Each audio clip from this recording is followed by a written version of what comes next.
जय हिंद दोस्तों, मैं हूं मेजर गौरवारी और आप देख रहे हैं मेजरली राइट। दोस्तों, आज मैं आपको मेन्यू में पेश करूंगा मिक्स वेज। मिक्स वेज क्या है? देखिए, अक्सर हम एक टॉपिक लेते हैं और उसके ऊपर बातचीत करते हैं, लेकिन टॉपिक्स छोटे छोटे हैं, लेकिन दो तीन बड़े इंटरेस्टिंग टॉपिक हैं। सब सब्जियों को मिला के मैं मिक्स वेज आपके सामने पेश करने वाला हूं। और अमेरिका में लड़ाई हो रही है दो दद्दुओं के बीच में। एक दद्दू है डोनाल्ड ट्रंप और दूसरा दद्दू है जो बाइडेन। अच्छा, डोनाल्ड ट्रंप जो बाइडेन से कह रहा है कि यार जो बाइडेन बुढ़ा है, वो 81 साल का है। जो बाइडेन पलट के बोलता है तू भी तो 77 साल का, तू कौन सा जवान हो रहा है यार, यहां पे 4 साल का तो फर्क है। 4 साल का कोई फर्क होता है? अच्छा दोस्तों, ये आपस में लड़ाई चल रही है और एज यूएस के इलेक्शन में एक बहुत बड़ा फैक्टर बन गया। अब डोनाल्ड ट्रंप का थोड़ा सा स्वैग है अपना, ठीक है, एक भूल जाता है, एक बकवास का। अच्छा, दोनों ही ऐसे हैं, there isn't much of a choice in this. लेकिन जब डोनाल्ड ट्रंप बोलता है ना, तो आपको लगता है कि डोनाल्ड ट्रंप थोड़ा सा टेढ़ा बोलता है, वो बात ठीक है, लेकिन at least he remembers what he is saying. ये बड़े भैया तो भूल जाते हैं एकदम बिल्कुल। दोस्तों, आपने अक्सर देखा होगा जो बाइडेन स्पीच जब देने के लिए जाता है तो कहां से चढ़ना है स्टेज पर, कहां से उतरना है ये भूल जाता है। उतरने वाली साइड से चढ़ जाता है और चढ़ने वाली साइड से उतर जाता है। अब आप बोलेंगे ये तो उम्र का तकाजा है यार, ये तो होता ही रहता है। लेकिन डोनाल्ड ट्रंप वो और बड़ा चैंपियन है, वो अपनी बीवी का नाम भूल गया। उस दिन उसको घर में खाना मिला होगा, नहीं मिला होगा, आई डोंट नो, लेकिन डोनाल्ड ट्रंप अपनी बीवी का नाम भूल गया। तो ये बातें चल रही हैं। अब मैं आपको बताता हूं कि जो बैरक ओबामा का एक एडवाइजर था, ये देखिए, Jon Favreau, the chief speech writer for Barack Obama, जो बैरक ओबामा की स्पीचेस लिखता था। अब ये देखिए, बैरक ओबामा जब राष्ट्रपति थे तो उपराष्ट्रपति कौन थे? जो बाइडेन थे। जो बाइडेन उपराष्ट्रपति थे, बाद में जो बाइडेन ही राष्ट्रपति बन गए। Biden served as vice president, has expressed apprehension that the current president's age has become a very real issue। इसका ये जो जॉन फेवरू है, इसका ये कहना है कि इस प्रेसिडेंट का 81 साल के जो बाइडेन की उम्र सचमुच एक बहुत बड़ा राजनीतिक मुद्दा है और अब ये अमेरिका के इलेक्शन में एक बहुत बड़ा टॉकिंग पॉइंट बन चुके। लोग कह रहे हैं यार, इस बंदे के हाथ में तो न्यूक्लियर बटन है। आप जरा सोचिए, यूएस के राष्ट्रपति के पास क्या क्या होता है? इसके पास न्यूक्लियर बटन होता है, ठीक है जी। उसके पास, वो ओवल ऑफिस में बैठता है, उसके पास इतनी न्यूक्लियर मिसाइल्स हैं, न्यूक्लियर सबमरीन्स हैं, दुनिया भर में अमेरिकन एसेट्स को उनका कंट्रोल करता है यूएस का प्रेसिडेंट। ये गलती से कोई गलत बटन दबा दे तो कलेश हो जाए वहां पे। तो ये फेवरू बोला कि अगर आप जो बाइडेन को बोलते हुए देखेंगे, कभी कभी आपको लगता है कि बहुत कमजोर है, और जितना 2019 और 20 में कमजोर लगता था उससे कहीं ज्यादा आज की तारीख में ये भुलक्कड़ भी लगता है और ये कमजोर भी लगता है। और उसने बोला है कि oldest ever president also appears mumble करता है, मम्बल करते ना, he also मम्बल्स। Joe Biden mumble करता है, पता नहीं क्या मुंह में मंत्र पड़ता रहता है, तो उसने बोला ही मम्बल्स। एबीसी न्यूज का एक सर्वे है कि 86% ऑफ यूएस एडल्ट्स, 86% अमेरिका के जो एडल्ट्स हैं, जाहिर सी बात है जो वोट करते हैं, उन्होंने बोला है कि यार 81 साल का जो बाइडेन है ना, ये दूसरे टर्म के लिए बड़ा ओल्ड है यार। मैं बता रहा हूं आपको, 86% ऑफ यूएस वाले फील करते हैं कि बहुत बुढ़ा है, क्योंकि जब तक ये दूसरा टर्म खत्म करेगा 85 पार कर चुका होगा। ये भाई 85 इयर्स पार कर चुका होगा। और दे आर सेइंग कि he is the oldest president in the history of the United states. इतने सारे प्रेसिडेंट हो गए भाई, ये सबसे बुढ़ा है। और 86% कहते हैं अब ये बहुत बुजुर्ग हो चुका है।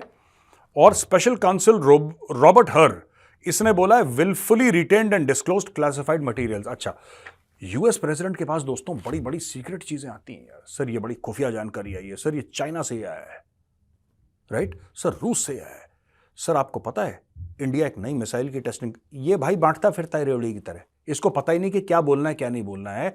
इसके ऊपर ये इल्जाम लगा है कि जो क्लासिफाइड मटेरियल है, जो सीक्रेट मटेरियल है, ये अपने तक नहीं रख पाता, ये लोगों के सामने बोलता रहता है। दोस्तों, आपने देखोगे कई बुजुर्गों में, उनकी गलती नहीं होती, ऐसा होता है उम्र के साथ कि कई बुजुर्ग ऐसे हैं जो एक बात को कई बार रिपीट करते हैं, रिपीट करते चले जाते हैं, करते 5-7 बार। जो बाइडेन के साथ भी यही प्रॉब्लम है। और लोग अब ये कहते हैं कि साहब उनको कुछ चीज बताओ कि सर हमारी एक मिसाइल चाइना पे बिल्कुल हमने निशाना लगा रखा है, चाइना कुछ बदमाशी करेगा मिसाइल मार देंगे। वो ब्रीफ करके चला गया, फौजी जो था जनरल, वो ब्रीफ करके चला गया। वो चला गया, पीठ पीछे 10 और लोग आए बाहर से मिलने के लिए। उन्होंने ये रिपीट करता रहेगा, एक मिसाइल है, चाइना की ओर दाग देंगे, चाइना की ओर दाग देंगे। ये ऐसा क्लासिफाइड चीजें बांटता रहता है। मिसाइल का तो मैंने आपको एग्जाम्पल दिया है, ऐसा नहीं है कि उसने मिसाइल के बारे में बताया, लेकिन कई ऐसी क्लासिफाइड चीजें जिसके बारे में भाई अपना मुंह बंद नहीं रख पाते और बार बार इस चीज को रिपीट करते हैं। अब ये कह रहा है कि बात करते करते भूल जाता है किसके बारे में बात कर रहा है। और फिर ये कहता है कि जब उससे पूछा कि तुम कब वाइस प्रेसिडेंट बने थे और तुम्हारा टर्म कब खत्म हुआ, कहता भूल गया, क्या मुझे पता ही नहीं, मुझे याद ही नहीं है। तो दोस्तों ये काम कर रहा है। इसके अलावा another Obama adviser Dan Pfeiffer, इसने बोला कि यह बहुत रियल इशू है और हम ऐसा नहीं कर सकते कि हम उसको प्रेसिडेंट बना दें, बहुत बुढ़ा हो चुका है। लेकिन दोस्तों जो बाइडेन ने ट्रंप के ऊपर निशाना लगाते हुए बोला कि वो उतना ही बुढ़ा है ट्रंप जितना मैं हूं, और उसने बोला है कि you got to take a look at the other guy, he is about as old as I am, hinting at Trump who 77। मैंने जैसा आपको बताया ना, सिर्फ 4 साल का फर्क है दोनों में। और ये कहता है it's about how old your ideas are. फिर उसने बोला कि यार देखो, हम दोनों में एज में इतना फर्क नहीं है, और आपके आइडियाज कितने पुराने हैं ये देखना है, आपका दिमाग कितना शार्प है ये देखना है। ये जो बाइडेन ने बोला। अच्छा दोस्तों, इसके अलावा मैं आपको बताता हूं, एक और खबर आई है, क्योंकि हम देश विदेश की खबरों की बात कर रहे हैं और मैंने मिक्स वेज आपको परोसने की बात करी थी। तो दूसरी सब्जी जो इसमें मैं डाल रहा हूं वो डाल रहा हूं टाटा की। टाटा ने यूके में इलेक्ट्रिक कार बैटरी प्लांट, एक जगह ब्रिजवाटर है साउथ वेस्ट इंग्लैंड में, वहां पे टाटा इन्वेस्ट करेगा और 4 अरब पाउंड यानी कि 5 अरब यूएस डॉलर की इन्वेस्टमेंट कर रहा है वहां पे। ये सबसे बड़ी टाटा की भारत के बाहर गीगा फैक्ट्री होगी और 40 गीगाहर्ट्ज का प्लांट होगा, which will be among Europe's largest battery cell manufacturing sites. समझ रहे हैं आप? ये टाटा है जिसकी अभी अभी हमने बताया था कि टाटा की जो मार्केट कैप है वो पूरी पाकिस्तान की जीडीपी से कहीं ज्यादा है, ठीक है ना। ये कह रहा है कि ये 4000 green tech jobs directly create करेगा यूके में, और प्रोडक्शन इसकी 2026 में शुरू हो जाएगी।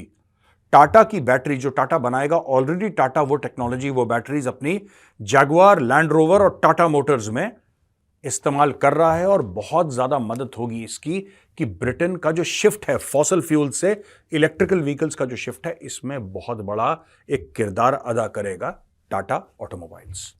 दोस्तों जब हम बात करते हैं ऐसी गीगा फैक्ट्रीज की और बैटरीज बना रहा है, आपको पता है कि जम्मू और कश्मीर में भी लिथियम मिला है, आपको पता है राजस्थान में भी लिथियम के डिपॉजिट्स हैं, और भारत बड़ी कोशिश कर रहा है। ये खबर क्यों इंपॉर्टेंट है? ये ओवरऑल भारत की जियोपॉलिटिकल स्ट्रैटेजी का एक बहुत अहम हिस्सा है। आपको पता है मोदी जी ने अपने बंदे भेजे साउथ अमेरिका के साथ डील करने के लिए और लिथियम लेकर आओ। भारत चाइना पे आज की तारीख में डिपेंडेंट है, और मोदी जी चाहते हैं कि अगले 2-3 साल में भारत एटलीस्ट लिथियम के लिए और किसी देश पे डिपेंडेंट ना हो, हम लोग अपनी जमीन से खुद का लिथियम निकाल लें। और लिथियम क्यों जरूरी है? क्योंकि ये बैटरीज में लगता है। ये बहुत जरूरी चीज है दोस्तों। धीरे धीरे जैसे आप देखेंगे ना, भारत से लिथियम जमीन से निकलेगा, भारत निकालेगा, बैटरीज बनाएगा देश विदेश में, तो हम लोग फिर जो ऑयल के ऊपर हमारा खर्चा है, ऑयल के ऊपर जो हम हर साल अरबों डॉलर का ऑयल इंपोर्ट करते हैं, वो ऑयल इंपोर्ट जो है हमारा धीरे धीरे धीरे धीरे over a period of 10, 15, 20 years लगभग ना के बराबर हो जाएगा। टेक्नोलॉजी एडवांस हो रही है दोस्तों। आज की तारीख में आपके पास एक इलेक्ट्रिकल गाड़ी है जो एक चार्ज में वो 4 घंटे लेती है चार्ज होने और 500 किलोमीटर चलती है। आज से 5 साल के बाद मैं आपको गारंटी दे रहा हूं, आप याद रखिएगा मेरे वर्ड्स, आज से 5 साल के बाद आपके पास ऐसी टेक्नोलॉजी होगी कि गाड़ी चार्ज हो जाएगी 15 मिनट में और चलेगी 1,500-2 हज़ार किलोमीटर। ये टेक्नोलॉजी के एडवांसमेंट है। और जिस दिन आपको गाड़ी मिल गई जो कि 10-15 मिनट में पूरी चार्ज हो जाए, 10-15 मिनट में पूरी गाड़ी चार्ज हो जाए और वो 2,000 किलोमीटर चले बिजली से, क्या आप पेट्रोल की गाड़ी लेंगे? सोचिएगा इसके ऊपर और कमेंट्स के कॉलम में जरूर लिखिएगा।